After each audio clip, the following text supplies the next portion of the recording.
2025年12月10日，加勒比海公海，一出震撼的现实大戏上演。美国海岸警卫队空降委内瑞拉邮轮 Skipper 号，控制了这艘载有110万桶原油的巨轮。这几天，关于这件事的争吵声很大。华盛顿方面说，这是在打击恐怖主义融资，是正义的执法。加拉加斯委内瑞拉首都方面说，这是强盗行径，是违反国际法的海盗行为。作为旁观者，如果我们只纠结于双方的口水仗，很容易迷失方向。今天，我相信大家暂时跳出这两种叙事，站在一个纯粹第三方的外部视角，冷静地看一看这件事究竟标志着什么。这不仅仅是一次扣船，这标志着大国博弈从无形的金融绞杀正式转向了有形的物理阻断。首先，我们要分析这次行动的性质。过去几年，美国对委内瑞拉、伊朗等国的制裁主要集中在金融领域，也就是大家熟悉的 SWIFT 系统提出冻结美元资产，禁止保险公司承保，这叫软刀子割肉。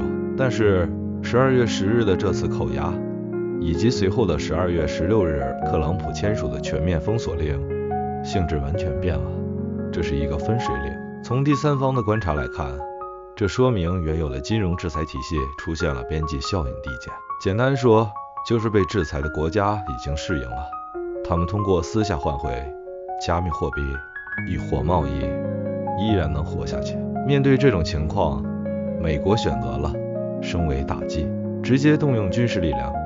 海岸警卫队虽然是执法机构，但在这种行动中具有准军事性质，在公海上进行拦截。这意味着博弈的战场从银行的服务器转移到了波涛汹涌的大海。对于国际观察家来说，这是一个非常强烈的信号。当规则的主导者发现规则无法约束对手时，他们开始直接动用力量。这种从文斗转向武斗的趋势，是全球地缘政治中最值得警惕的变化。接下来，我们要聊聊这次事件的主角之一——影子船队 Shadow Fleet。这艘被扣的 Skipper 号就是典型代表。在国际能源市场上，存在着一个巨大的灰色平行世界。为了规避制裁，数以百计的老旧油轮关闭 AIS 定位系统，甚至通过频繁更改船名、伪造传奇来运送石油。站在客观角度看，影子船队是由于极限制裁而催生出的生存机制，哪里有压迫，哪里就有规避。美国这次行动的战术意图非常精准，就是为了刺破这层面纱。他们不仅是扣了油，更是在摧毁这个灰色生态系统的安全感。大家试想，以前船东运这批油，风险可能只是收不到钱，现在风险变成了船货两空。这种风险溢价的瞬间飙升，会让很多原本处于中间摇摆状态的船运公司、保险公司望而却步。数据显示，多艘邮轮已经掉头返航，这说明这种杀鸡儆猴的物理威慑，在短期内确实比金融制裁更具破坏力。它切断的不仅仅是石油，更是这个灰色产业链的信心。当然，作为第三方观察者，我们不能忽视这一行动带来的人道主义后果和法理争议。首先是经济与民生，这种全面封锁实质上就是海上禁运。对于严重依赖石油出口换取外汇购买食品和药品的委内瑞拉来说，这无疑是雪上加霜。同时，古巴作为这批石油的潜在接收方，其原本就脆弱的电力系统可能面临崩溃。